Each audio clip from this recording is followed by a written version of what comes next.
Bonjour, bienvenue sur le plateau de Direct Gestion. Ce matin, nous accueillons pour l'interview Olivier Plaisant, le directeur de la gestion Action d'Ecofi Investissement. Bonjour Olivier. Bonjour Fabrice. Alors on a fait connaissance avec vous pendant la courte séquence Un gérant, 3 questions. On va revenir plus longuement sur votre fonds Ecofi Enjeux Futurs. On va parler évidemment des thèmes qui seront porteurs pour 2015, de certaines valeurs connues, moins connues. Vous allez expliquer quels sont les moteurs de performance identifiés par la gestion d'Ecofi.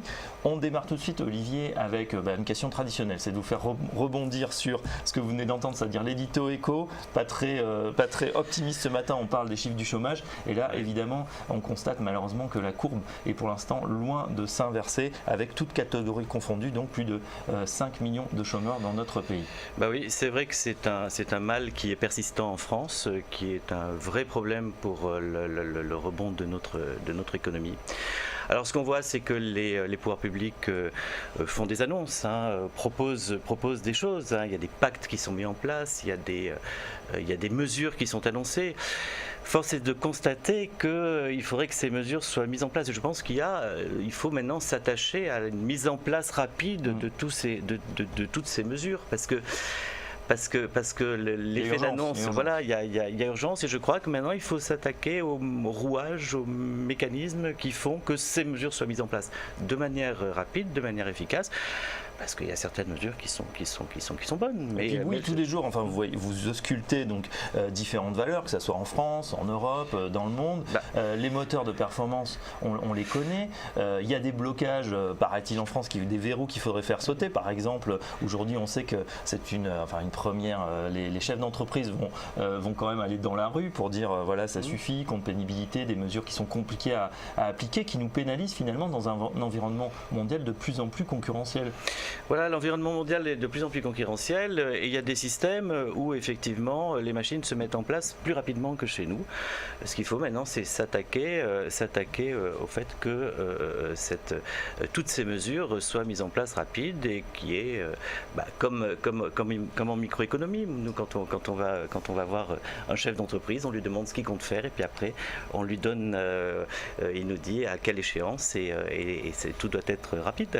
Alors on est très fort, la France évidemment en débat et divers, en constat. C'est vrai que c'est plus compliqué pour les appliquer. On va se reconnecter, Olivier Plaisant, à l'économie, à ce marché action. Parlez-nous un petit peu de la toile de fond économique. Vous avez fait une présentation récemment. Vous dites croissance aux États-Unis, légère accélération dans les pays émergents, reprise douce en zone euro. Ça veut dire que peut-être il y a de l'espoir. Par contre, toujours une menace déflationniste, et comment vous allez piloter vos fonds en particulier dans ce contexte. Voilà, alors pour parler de la toile de fond, c'est vrai qu'on parle de menaces déflationnistes. Force est de constater que les banques centrales, et notamment la Banque centrale européenne, fait ce qu'il faut pour tenir au loin cette menace. Donc les banques centrales nous ont aidés. Je pense qu'elles vont continuer à le faire, parce que la prise de conscience est là. Alors on aborde l'année 2015 qui est une année qui est pas sans risque. Il y a un phénomène on va y avoir un retour à la normalisation des taux aux États-Unis. Voilà. En Europe, il y a quand même quelques élections. Il y a les élections au Portugal, les élections en Grèce, les présidentielles en Grèce, il y a des élections en Espagne, et là, on pourrait voir des partis contestataires anti-Bruxelles émerger. Donc oui, il va y avoir des risques. Donc on va avoir un marché où il y aura très certainement de la volatilité. Bon, sur le second point, les élections, on verra bien. Sur le premier point, la Banque centrale, ce qu'on voit, c'est quand même que la Fed, qui maintenant, dans son discours, nous a préparé à cette montée des taux, et fait tout pour que les marchés ne soient pas surpris. Donc ça, c'est quand même quelque chose qui est plutôt rassurant. Du point de vue de l'économie et de la croissance, la machine américaine est en marche. Donc nous, on aime bien les valeurs américaines et le marché américain, parce que c'est un marché qui s'est accru en fonction des croissances économiques. Il n'y a pas d'inflation des actifs, il n'y a pas de bulle, le marché n'est pas trop cher. Et comme on pense que la croissance économique va continuer à se poursuivre, eh bien on pense que les valeurs américaines ont encore du grain à moudre et de quoi faire. Les records qu'on a eu, on vole de record en record aux États-Unis. Pour vous, on peut aller plus loin. Il n'y a pas finalement, le marché n'est pas survalorisé aux États-Unis. Non, le marché n'est absolument pas survalorisé parce qu'avec un PE de 18 fois et puis une croissance de bénéfices qui serait aux alentours de 9%, on voit bien qu'il n'y a pas d'inflation des actifs. Et puis on voit que le marché a suivi finalement la croissance économique avec une croissance des bénéfices qui est très bonne. Alors maintenant, il faut que la croissance de chiffre d'affaires s'y mette. Alors, un mot quand même, puisqu'on est en pleine période de Thanksgiving aux États-Unis, avec un grand rendez-vous sur la consommation. D'après les premiers chiffres, ce Black Friday, qui est le vendredi, un vendredi shopping. Alors ça se poursuit aujourd'hui lors du Cyber Monday. Donc celle-là, c'est les achats sur Internet. En tout cas, physiquement dans les magasins, les premières analyses nous disent que c'est plutôt décevant. Est-ce que c'est un curseur, cette consommation, que vous regardez? Bien sûr, il faut regarder la consommation aux États-Unis. Alors physiquement, les choses changent, les modèles de consommation changent, puisque maintenant les gens achètent beaucoup par Internet aussi. Donc on va voir les résultats. Une chose est sûre, c'est qu'avec la baisse du prix du pétrole, ça donne du pouvoir d'achat aux Américains. On pense que l'Américain devrait quand même continuer, devrait quand même consommer. C'est un moteur assez important de l'économie américaine. Donc on n'est pas inquiet sur ce sujet. On verra les résultats effectivement des Black Friday, des ventes de Thanksgiving, etc. Alors vous parlez justement des cours du pétrole, c'est intéressant puisqu'on a perdu près de 30% maintenant depuis l'été. On casse la barre des $70. Est-ce que vous êtes inquiet sur cette baisse du pétrole, ou est-ce qu'au contraire ça va amener du fuel, je dirais, pour la croissance de l'économie pour repartir? Alors déjà baisse, effondrement des prix du pétrole. Est-ce que le pétrole n'était pas trop cher? On ne sait pas. Nous on pense que ça va donner effectivement du fuel pour, si on peut utiliser cette expression, pour la consommation. Le consommateur va avoir une facture énergétique qui va être beaucoup moins importante. On l'a remarqué déjà à la pompe, on a gagné 10 centimes. Voilà. Nous personnellement, bien qu'il y ait des taxes très importantes, plus de 65%, on a déjà vu les effets. Alors une chose est sûre, c'est que ça aura un impact sur toutes les nouveaux types de production aux États-Unis, notamment l'huile de schiste, qui, quand le pétrole est en dessous de 70%, est moins rentable, donc ça pourrait freiner des investissements. Enfin, ce qu'on peut se dire, c'est que cette industrie s'est mise en place aux États-Unis, et ce qu'on sait, c'est que les États-Unis pourront parer à toute hausse ultérieure du prix du pétrole. Donc c'est quand même plutôt toujours une force pour les États-Unis d'avoir voilà. Donc oui, la baisse du prix du pétrole va se traduire probablement par plus d'argent dans le portefeuille des ménages. Tant mieux. Vous nous avez dit sur les marchés américains, vous êtes plutôt confiant pour vous, les niveaux de valorisation ne sont pas excessifs. Qu'en est-il des marchés européens? Vous nous dites ils offrent aujourd'hui des opportunités car ils sont en retard, et on a également la baisse de l'euro qui est positive pour ces économies européennes et pour les bénéfices par action. Voilà, donc effectivement aux États-Unis et dans nos portefeuilles, ça se traduit par ce type d'investissement.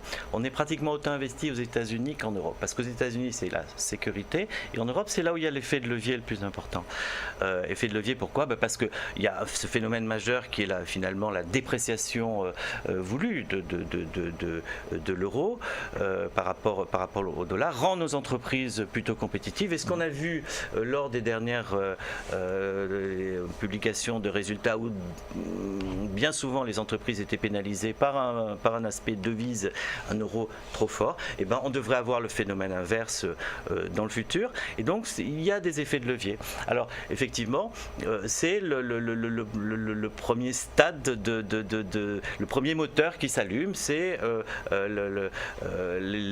l'impact de la devise sur les résultats des entreprises, et puis on espère qu'il y aura un cercle vertueux qui se mettra en place en Europe, et que l'Europe devrait renouer avec une croissance qu'on estime, nous, chez Ecofi, à peu près 1% pour l'année prochaine, mais des impacts importants sur les résultats. Une chose est sûre, c'est que quand ces moteurs seront en place, ça sera trop tard de les jouer. Donc nous, dans nos portefeuilles, il faut anticiper. Il faut anticiper. Voilà. J'ajoute, excusez-moi de vous couper, mais c'est important de le dire parce que le fonds donc vous gérez, Action Enjeux Futurs, excusez-moi, Ecofi Enjeux Futurs, lui est investi à 100%. C'est-à-dire que vous essayez autant que faire se peut, pas de poche en cash, pas de poire pour la soif. Vous êtes investi totalement et vous faites tourner ce portefeuille entre différents thématiques qu'on va voir dans un instant. Voilà, il n'y a pas d'aspect allocation vers du cash, On a un mécanisme dans ce fonds de gestion de notre risque. C'est-à-dire qu'on a des thématiques qui sont plutôt défensives, des thématiques qui sont plutôt industrielles, plus offensives. Donc quand on a envie de prendre du risque, on va plus vers les valeurs industrielles. Alors, donc c'est les valeurs, donc on parlait de l'efficience énergétique, le traitement de l'eau et des déchets, et puis tout ce qui est énergie renouvelable. Pourtant, pour l'instant, tout ce qui est énergie solaire et éolienne, on en a relativement peu, mais on est bien positionné sur tout ce qui est efficience énergétique et traitement de l'eau et des déchets. Puis à côté, on gère notre risque quand on veut prendre moins de risques, donc on a moins d'appétit pour le risque, on va aller vers les thématiques plus défensives que sont la santé, les laboratoires pharmaceutiques, mais pas que.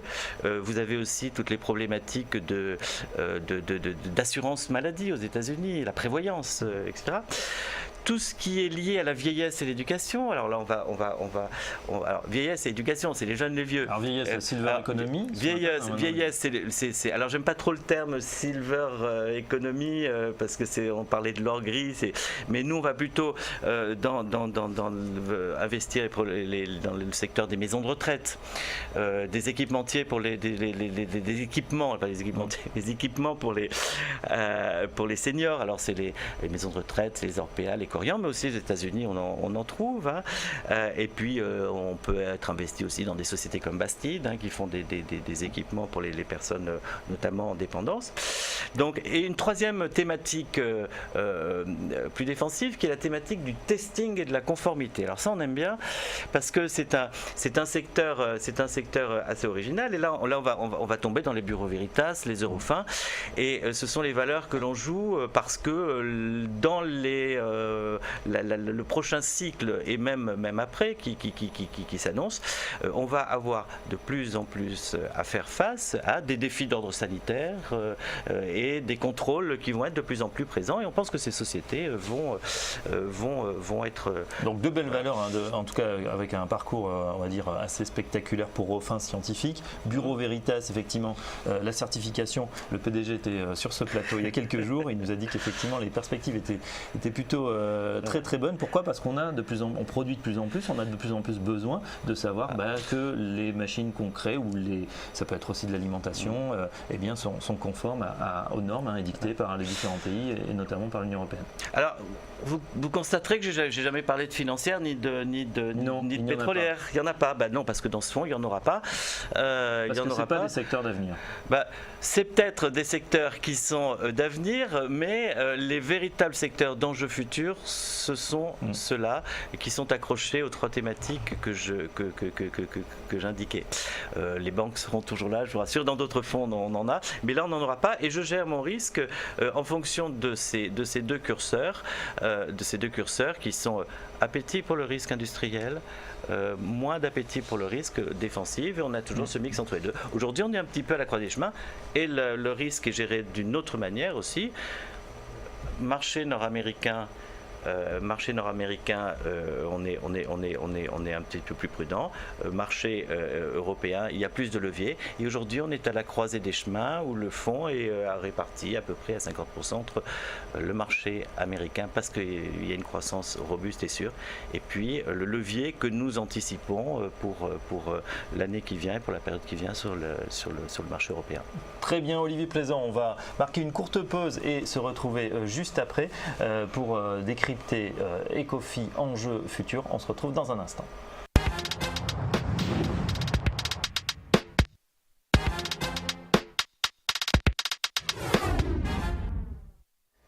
Retour sur le plateau de Direct Gestion. Mon invité ce matin, Olivier Plaisant, le directeur gestion action d'Ecofi Investissement. On décrypte ensemble Ecofi enjeux futurs avec une gestion du risque originale. Vous nous en parliez il y a quelques instants. Il y a un risque diversifié. Amérique du Nord plutôt aujourd'hui sécurisant, Europe pour jouer un peu plus l'effet de levier.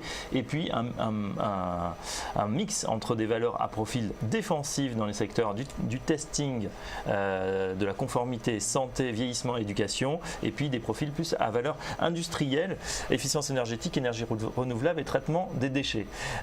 Olivier Plaisant, moi j'ai une question pour vous, c'est le rôle justement de ces valeurs. On avait l'habitude d'avoir effectivement les cycliques, les défensives, etc. Est-ce que vous n'avez pas l'impression que c'est un petit peu mélangé aujourd'hui? C'est-à-dire que les défensives, on va prendre par exemple la plus grosse capitalisation française qui a eu un petit coup de mou, Sanofi courant octobre avec la démission de son PDG, la perte d'un de ses médicaments, enfin la perte, une falaise du brevet du Lantus. Ça a beaucoup inquiété, la valeur a perdu 15% très rapidement, elle les a un petit peu repris depuis. Mais justement, est-ce qu'il n'y a pas un brouillage justement aujourd'hui entre des valeurs plutôt cycliques, des valeurs défensives, des valeurs de croissance, des valeurs value? Est-ce que ça a encore un sens? Oui, c'est vrai. Et enfin, je dirais que c'est pas un brouillage, c'est plutôt des lignes qui sont en train de bouger. Je prends l'exemple typique des valeurs de rendement.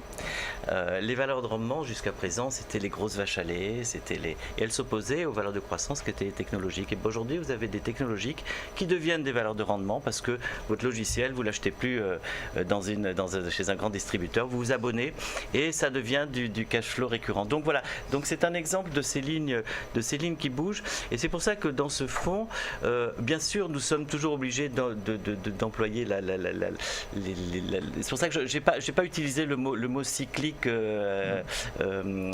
sciemment.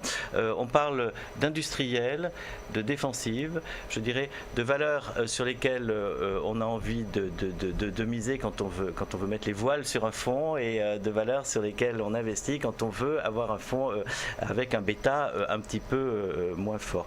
Donc oui, il faut faire attention, les modèles des sociétés sont en train de changer et tout n'est plus mettable dans une petite case comme avant. Voilà.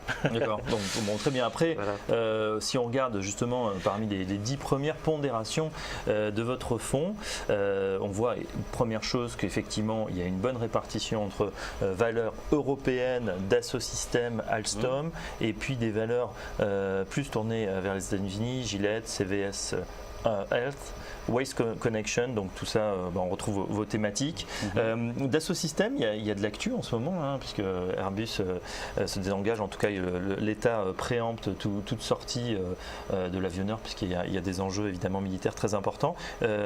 Ça va rester votre première ligne, ou vous pensez qu'il y a toujours du potentiel? On pense qu'il y a toujours du potentiel sur la valeur. Pour l'instant, nous ne sommes pas désengagés de cette valeur et nous restons confiants. Nous, ce qu'on joue aussi, c'est toute la problématique, l'impression 3D, etc. sur cette valeur-là. Vous savez, c'est un fonds qui est investi aussi sur le long terme. Hein. Alors, on peut, bien sûr, il y a un turnover qui vient du fait que quand une valeur est pour nous trop bien payée, on va la réduire, etc. Mais on reste quand même avec des convictions fortes. Et voilà, et ça, c'en est une. Alors, enjeu futur, donc de toute façon, ce sont des valeurs, on l'a compris, énergie renouvelable, traitement de l'eau, santé d'avenir. On peut finalement acheter ce fonds pour ses enfants et ses petits-enfants. Oui, c'est vrai, ça avait été un petit peu designé comme ça, pas qu'un petit peu, même. C'était le fonds, quand j'avais créé ce fonds, c'était en 2008. On avait pensé d'abord. Vous aimez bien démarrer dans les crises, hein. Vous avez démarré votre carrière en 87, en 2008, vous vous lancez dans ce fonds. Et ben voilà, donc vous nous prévenez la prochaine fois que vous lancez quelque chose, Olivier Plaisant. Absolument, et comme vous voyez, c'est un signe de longévité, puisque je suis toujours là, et finalement, comme c'est les marchés boursiers, c'est parfois des crises de temps en temps, et ben on sait les gérer, et voilà. Donc je vous ai coupé. Donc ce fonds a été prévu pour le long terme. Ce fonds a été prévu pour le long terme, et quand on avait designé ce fonds, on était parti plutôt sur ce qui était industriel, sur ce qui était clean tech, etc. Et puis, on s'est rapidement dit, il ne faut pas être scotché à une seule thématique, et c'est là qu'on a eu l'idée de dire oui, mais les enjeux du futur, c'est des enjeux industriels, mais c'est aussi des enjeux humains. Et c'est là qu'on a mis nos thématiques défensives, et de fil en aiguille, on s'est dit que ça serait un très très bon moyen de gérer ce risque. Et effectivement, la gestion du risque, c'est la gestion qu'on a envie de transmettre à nos enfants, nos petits-enfants. Et c'est un investissement long terme, puisque les actions sont toujours la classe d'actifs sur le long terme qui est la plus rentable. Les actions, justement, alors Dassault Systèmes Alstom, on voit à peu près, Schneider également, justement dans le Smart Grid. Parlez-nous peut-être de valeurs un peu moins connues dans votre portefeuille, valeurs US. Quelles sont celles qui vous permettent, qui vous paraissent les plus prometteuses dans votre thématique? Voilà, il y a une valeur qu'on aime bien et qu'on a dans ce portefeuille, mais aussi dans d'autres portefeuilles, c'est CVS Health Corp, qui est une grande chaîne de pharmacies aux États-Unis que vous allez trouver sur tous les parkings des grands supermarchés, etc. Et c'est pas que de la pharmacie, c'est aussi le moyen de gérer toute la problématique de l'assurance santé, parce que ils font ça aussi. Ce sont si vous avez besoin d'un médecin, vous n'allez pas chez le médecin à la pharmacie, vous allez le trouver dans la pharmacie. Ils ont développé des dispensaires avec des médecins qui vont vous prescrire des ordonnances et qui vont vous. Donc ça, c'est typiquement le mix entre les problématiques du vieillissement de la population, des services à la personne. Donc c'est une valeur qu'on aime beaucoup. Ça va profiter justement de l'Obamacare qui a été très décrié durant la campagne, qui a peut-être coûté quelques sièges au Sénat. Oui, ils sont dans cette logique-là, oui, tout à fait. D'accord, vous rappelez le nom de la société? Tout à fait. CVS. CVS Corp, qui s'appelait avant CVS Caremark, mais qui s'appelle maintenant CVS Health Corp. Voilà. On aime bien aussi des valeurs comme, alors ça c'est des niches, on parle de tout ce qui est énergie et efficience énergétique, donc on parle des batteries. Alors il y a une société qui s'appelle Polyport International et qui est dans les batteries, qui fait des éléments pour ces batteries qui vont être placés ensuite sur des voitures hybrides ou c'est des voitures purement électriques. Donc ce type de société on aime bien. Dans le traitement des déchets, le traitement des déchets classique qu'on connaît, mais il y a aussi des niches. Vous avez les stéricycles qui sont les traitements des déchets hospitaliers. Ça on le voit dans les hôpitaux quand on voit. Donc c'est des niches, c'est une niche. La société est leader sur le sujet. Donc elle trouve sa place dans cette thématique, comme les waste management. D'accord. Stéricycle, Stericycle peut-être. Voilà, Stericycle, oui, tout à fait. Justement sur la méthode, puisque effectivement on sait que le marché est extrêmement profond aux États-Unis, qu'il y a tout un tas de boîtes. Quelle est votre grille de lecture? Comment vous sélectionnez? Je rappelle que vous êtes un ancien de la SFAF, donc avec un fort background analytique. Vous savez décrypter. Est-ce que c'est votre grille ou oui. D'abord c'est l'analyse fondamentale. L'analyse fondamentale. On va chercher. On a, je dirais, repéré les secteurs qui rentrent dans ces thématiques. Dans ces secteurs, on va chercher là où est quand même la croissance, et ensuite on va aller analyser une par une les sociétés pour voir si les enjeux que nous avons décrits précédemment sont portés par cette société, et si cette société se raccroche aux thématiques citées. D'accord, et ensuite vous faites une grille par rapport justement à la croissance, aux bénéfices, plutôt aux fondamentaux, ratio financier? Absolument, ratio financier, croissance, bénéfices. Et ensuite on assemble dans notre construction de portefeuille les sociétés. On a une note fondamentale et une note, je dirais, de risque. On regarde la volatilité du titre, etc. Donc on a en termes de construction de portefeuille, on prend en compte la rentabilité que l'on espère sur le titre en fonction du risque intrinsèque de la valeur, et on assemble nos portefeuilles en fonction du degré de risque que l'on veut prendre, ce qui est une façon, je dirais, assez classique de travailler. Moi je travaille comme ça depuis le début de ma carrière. Maintenant on a des outils qui nous permettent de piloter de manière très précise nos pondérations en fonction de ce risque qu'on veut prendre et du résultat qu'on espère. D'accord, on a vu que vous étiez à cheval sur les États-Unis et l'Europe, et puis il y a une toute petite poche, 5% du fonds en Asie. Alors oui. Où est-ce que vous êtes allé pêcher de la croissance en Asie? On est allé, non, on a une valeur pharmaceutique au Japon. Alors, on n'investit pas directement sur les marchés émergents, donc l'Asie, ça va être essentiellement le Japon. Petite parenthèse, les marchés émergents, on peut investir indirectement quand on a une conviction sur les marchés émergents, notamment sur la Chine, qui est le marché émergent le plus important. On peut investir dans des sociétés qui elles, ont des sociétés européennes ou américaines. Elles ont de toute façon un pied maintenant. Mais on ne va pas investir dans des entreprises, qui sont cotées sur les places émergentes. Ça nous semble là aussi en termes de sécurité et de risque plus raisonnable. Très bien. Justement, sur cette reprise potentielle, on a vu que la Chine était ralentissait relativement, on passe à 7,3%, c'est difficile d'analyser. Est-ce que vous pensez que les catalyseurs viendront plutôt des pays émergents ou plutôt de la vieille Europe pour 2015-2016 ?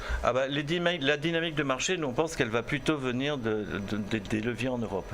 Les marchés émergents, on a vu une petite reprise cyclique cet été. Ça viendra après. Tout n'est pas, les marchés émergents, il y a encore énormément de ressorts.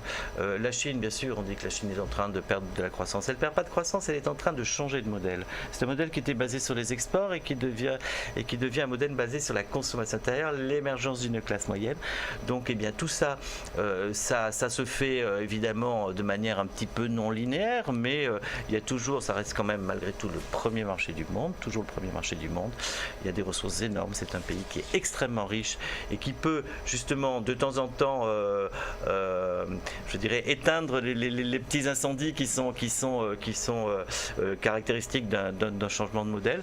Donc on a toujours confiance dans la Chine à moyen terme, et c'est clair que même si sa croissance diminue, ça restera quand même un niveau de croissance relativement élevé. Puis c'est un pays qui a des moyens énormes. Très bien. En tout cas, pour résumer, Olivier Plaisant, plutôt un optimisme prudent sur l'Europe, 1% de croissance vous anticipez. Les États-Unis, toujours les moteurs de performance sont allumés, vous allez chercher de la croissance là-bas. Et puis, vous nous dites donc les pays émergents, ça viendra dans une prochaine étape. En tout cas, on a fait le tour aujourd'hui de votre fonds Ecofi Enjeux Futurs. Olivier Plaisant, vous êtes le directeur gestion action d'Ecofi Investissement. Je vous remercie de nous avoir accompagnés ce matin. Merci à vous, internautes. Dans un instant, on se reconnecte avec le marché. Direct Investisseur, Lucie Morlot et ses invités. Quant à moi, je vous donne rendez-vous demain matin à 9h20. À demain.